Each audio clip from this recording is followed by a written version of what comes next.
Hello, I'm Wes Turnbull, and welcome to Freemasons The Inside Story. In this episode, we take a look inside a lodge room, and Keith Murray discusses the refurbishment of Masonic buildings throughout Victoria. All that and more on Freemasons The Inside Story.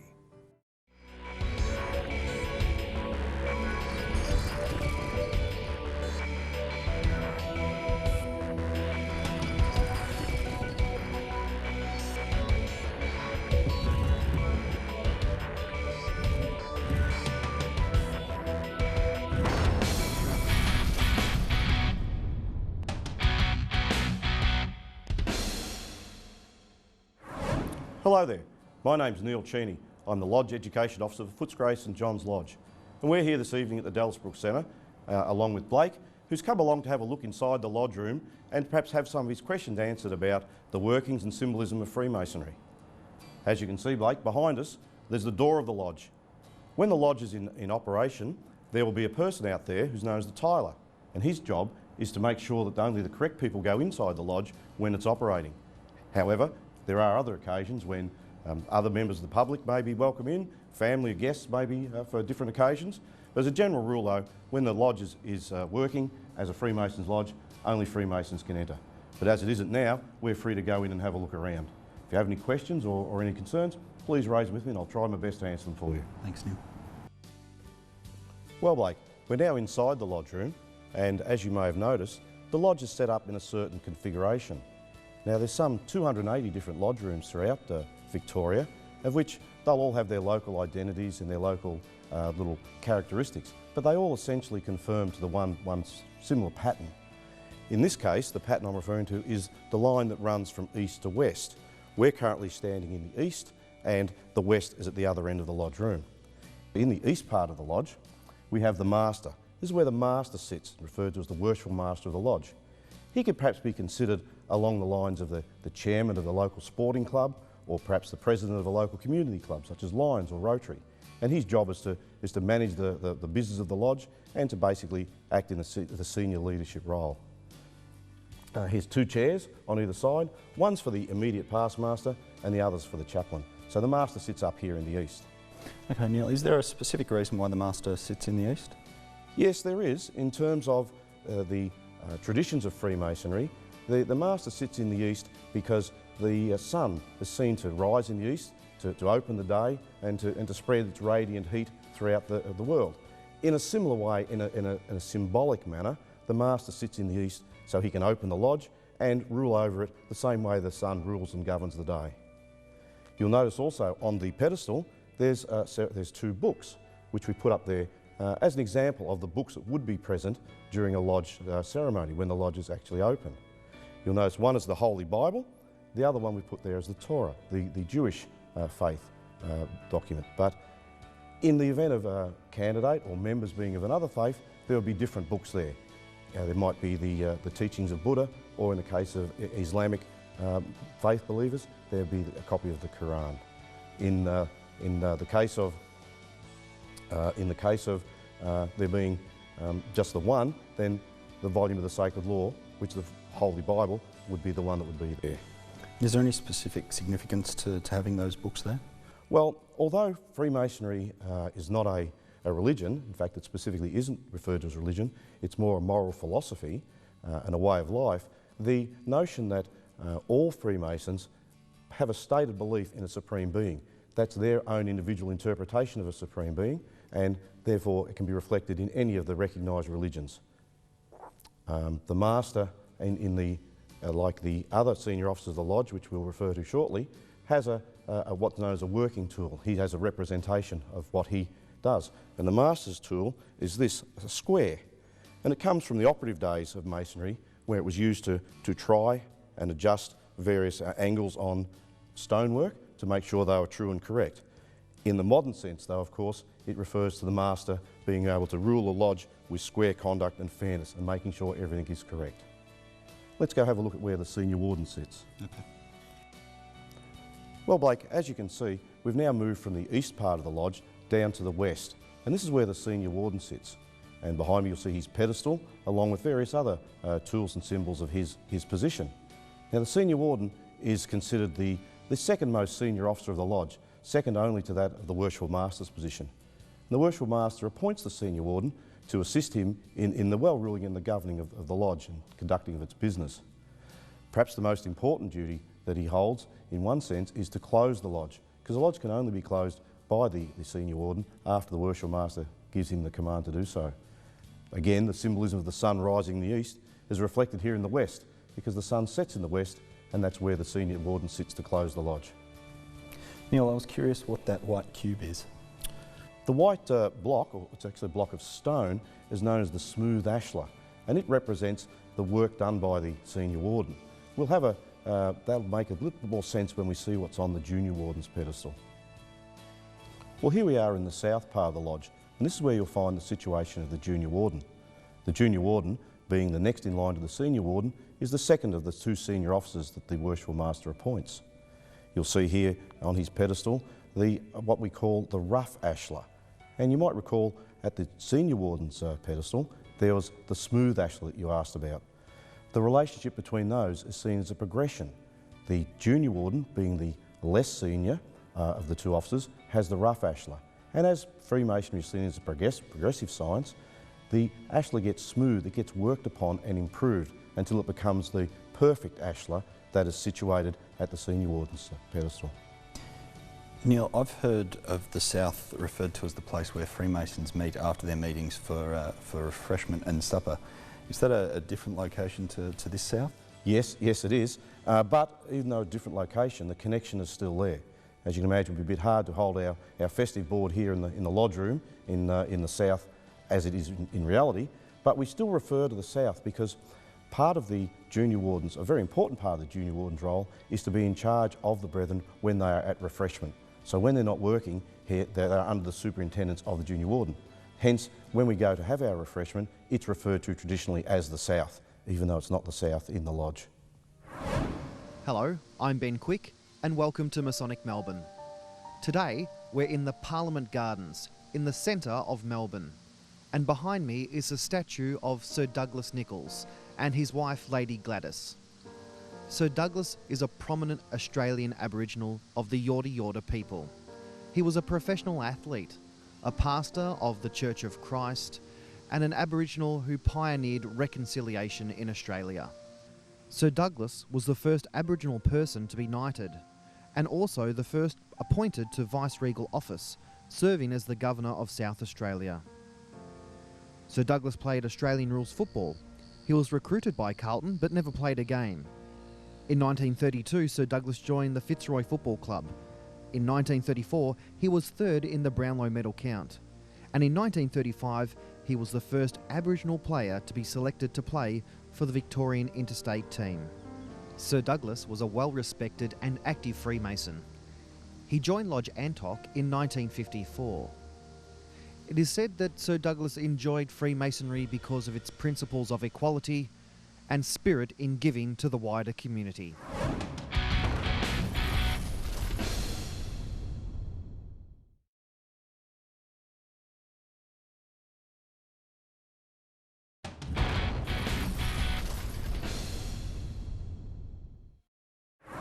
Hi, we're here today with Keith Murray, Grand Superintendent of Works at the new Box Hill location. Keith, thanks for joining us. Thank you, Erin. Keith, can you begin with telling us maybe what is a Grand Superintendent of Works and what's involved in that role? Erin, I'm not sure about this, but the Grand Superintendent of Works sounds a bit pompous for me.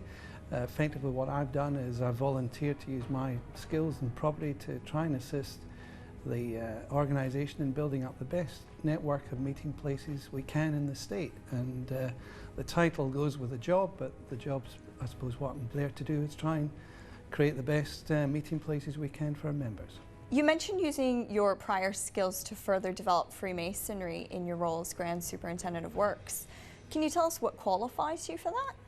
Well, I actually joined Freemasonry before I became involved in property, but I've been involved in property for 25 years, obviously, originally in the UK and since about 1995 here. In that time, my specialisation has really been on development and assistance in the management of commercial properties, taking sites sometimes from a greenfield site or taking an existing building and converting it and developing it into a place where I suppose what we'd like to think we've maximised its potential. So I've used those skills, I believe, where we can in a Masonic environment, using my property skills, but also I suppose my love of the craft to try and create the best we can and use both of those aspects to get the right result. I understand over the last few years that Freemasons Victoria has disposed of some centres, and there's some on the market at the moment for sale. Do you feel that you've met a fair amount of opposition towards this, or how do the members react when losing a centre? Look, I think it's fair to say that probably buildings are one of the most emotive subjects in Freemasonry, and certainly over the last few years it's fair to say that we have consolidated a number of buildings, and I think we'll continue to do that. And this is an example of where we've consolidated out of some older buildings and brought them into a new facility. I think though our focus has changed, rather than from a disposal mentality to actually looking at, well, what we're wanting to do is bring our members into the best possible place. And how we deal with that with our members is, I suppose, being as transparent, sharing with them what the options are in terms of what their existing accommodation is, looking at what the options are available to them, explaining why we believe that the best option is to move them to a new location. And I think once we've actually taken them through that process, largely they've agreed with what we've been able to deliver. And I think certainly if you've managed to speak to any of the people that we've moved into new facilities, then they're certainly positive about that. There are some, of course, that have had to leave their buildings simply because through age and largely the buildings are maybe unsafe or not in a fit condition to be improved. They have had to leave and find somewhere else to go, and that's sometimes a very difficult equation, because all of us are attached to our buildings. But the truth is we've got about 130 buildings across the state. We've got 11,000 members. We need to maximise the number of members that we put into the best conditions, and unfortunately some of that is going to mean moving some of them out of less desirable properties, but hopefully into better ones. Freemasons Victoria is celebrating 125-year anniversary. I imagine with a history as extensive as that, there'd be quite a few old and unique buildings. Do you find much opposition in regards to a heritage listing, or feeling like you're losing the history and heritage of these buildings? Look, I think it's fantastic that we've reached 125 years, but Freemasonry existed in Victoria before 125 years, because obviously there were some lodges that were meeting in Melbourne and Ballarat, elsewhere, in existing Masonic centres. And we've got a wonderful legacy of buildings, including some that we've recently spent a great deal of time and money on to bring them up to contemporary standards, but still retain their historic features, and Williamstown's a great example of that. But we've also spent money in Echuca and Beechworth, both very important and historic buildings that we've chosen to retain and improve. And there's a number of buildings around the state that we have worked with the membership to maintain and hopefully make sure that they've got a long-term future. So we certainly do have, I think, some wonderful examples of great Victorian and historic architecture, which we'd love to retain, but there are others where unfortunately we seem to have come up across or come against maybe a sense that Freemasonry is leaving a community because they've put a heritage listing on our building, thinking that the building is the most important part in Freemasonry, whereas obviously it's not. The most important Freemasonry is our members, and how we look after those members is really how we can, in some cases, make sure that Freemasonry stays in an area, even if the building is not the building that they once met in. So long as we can continue to maintain a balance between buildings and membership, we'd like to think we can always maintain some of our real examples of Masonic architecture throughout the state. So we're here at the new Box Hill location. Can you tell us a little bit about this building?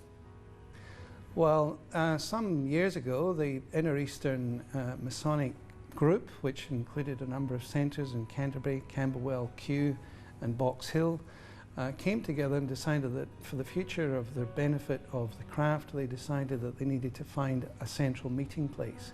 For many years there was some discussion about what was that to be, And around 6 years ago it is, we effectively secured this property, which is a commercial property, which is arranged over ground and 4 floors, which gave us an opportunity to convert some of this space into Masonic building, but at the same time maintain the commercial aspects, which then gives the Masonic organisation in the future an income stream which will sustain the Masonic component within the building.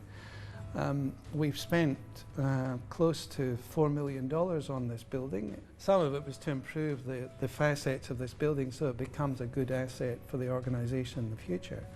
And I think what we've aimed to do in this case is blend what we would like to think are the really important parts of Freemasonry, and the lodge room, which is here, is fantastic, and some of even the features that we've got in light fittings presents the message and the story of Freemasonry, but in a contemporary context. And I think if we look at our new members that are joining, that's what they're looking for. It's a balance between new and comfortable and inviting places, but also with a sense of history. And I think that's what we've hopefully been able to achieve here. And so, do new Masonic centres typically have that revenue stream that you talked about in the commercial businesses below? Well, we haven't got many new Masonic buildings as yet, but certainly those that we know that we have in the pipeline, and this was one of them. That's one of the main features that we want to be able to encourage, is a passive or a commercial income stream which comes from external and private hirers, because obviously what we have identified is that our membership base and our income stream from our members is limited.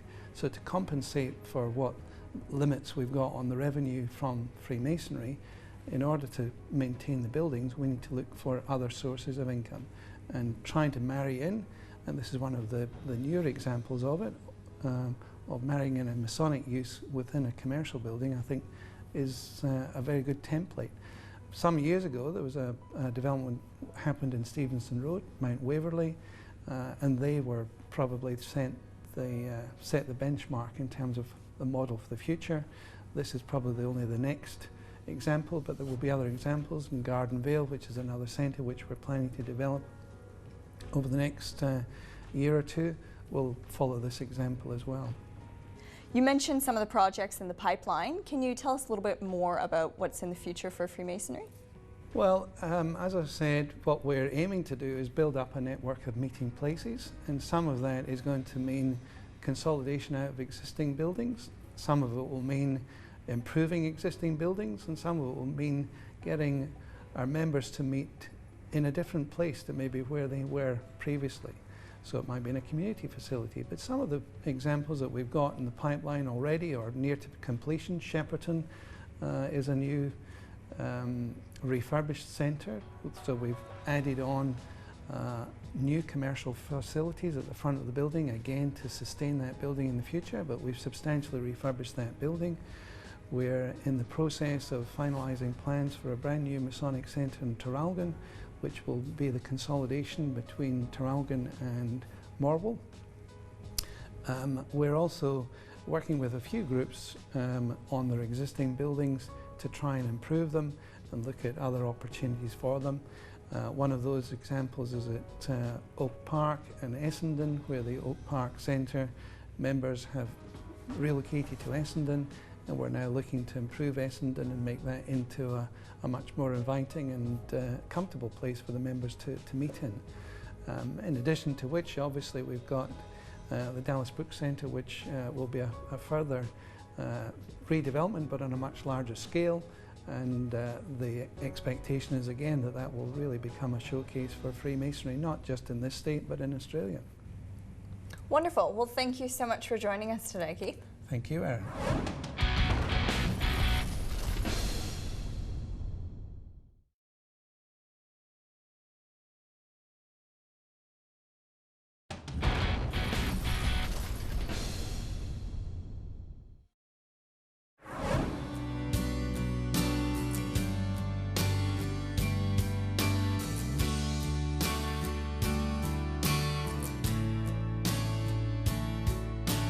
What was your impression of the organisation in those days? I can still remember Wes on many occasions questioning my dad. I could not understand why I couldn't join when I was 15 or 16. It eluded me because I was so involved in what was going on. A lot of the people that came through, they were good men, and you could see that, and I just wanted to be part of that. You've participated in an Ironman event this year. Tell me what that was like, and tell me any support you received along the way.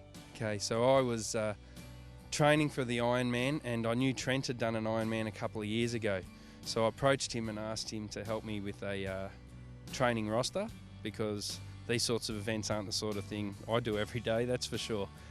Trent gave me a 20-week program to follow, and I did the event this year, and I was, it's obviously a long event with a 3.8k swim, followed by a 180 kilometre bike ride, and at the end of it's a 42.2 kilometre marathon. So being not the greatest athlete on the planet, it was dark by the time I was halfway through the marathon, and I'm running along Beach Road towards St Kilda, and I was all by myself because all the good athletes had passed me and gone into the city well before I had, and next thing, this guy on the hill started yelling my name out, and I thought, who's this? I can't see because it's dark, and as I got closer it was Trent from my lodge, and he had been watching me over the internet on the Ironman website throughout the day and seeing how I was going, and he decided to drive his car into St Kilda from Donvale, grabbed his bike, rode out along the marathon track, met me at the 33k mark, and decided to help me over those last 10 or so kilometres, giving me encouraging words to help me get over the line, which was just fantastic. And tell me what it's like to be an officer of the lodge. Look, it's more of a commitment, and I suppose the important thing is something I've noticed in Freemasonry is nobody expects you to contribute more than you're able to. I was asked would I like to, and I said yes, but if I didn't want to, of course, that would have been fine as well, because as we say, family and work always come first, and if you manage to fit Freemasonry in there somewhere afterwards, that's great. So, as I mentioned, you are a member at the Gisborne Lodge. So when did your journey with Freemasonry begin?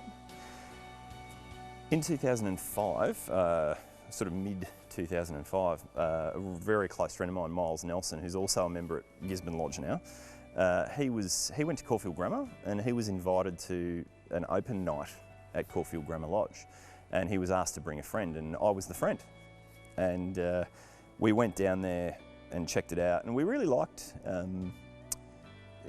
what was described to us. I really felt the sense of camaraderie there, and they didn't tell us anything about rituals or anything like that, of course, but I did sense that there was a very big focus on personal development. Have you considered joining Freemasonry? Would you like to share in 125 years of tradition, history and community service? Why not contact our membership department today at www.freemasonsvic.net.au or 1800 Freemason. Thanks for joining us. We'd like to hear your thoughts on the program. To tell us what you think, go to www.freemasonsvic.net.au and click on the link to our program survey. It takes less than 10 minutes and will make it worth your while. Everyone who completes the survey before the end of August goes into the draw to win one of 15 debit gift cards, valued at $50 each. Winners will be drawn on the 5th of September.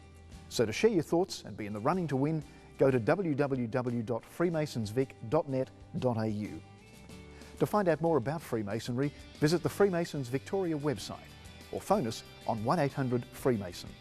You can also find us on Facebook, Twitter, Flickr, LinkedIn and Google+. Next week on Freemasons The Inside Story, the final episode of this series, and I interview our hosts who reflect on their favourite stories. See you then.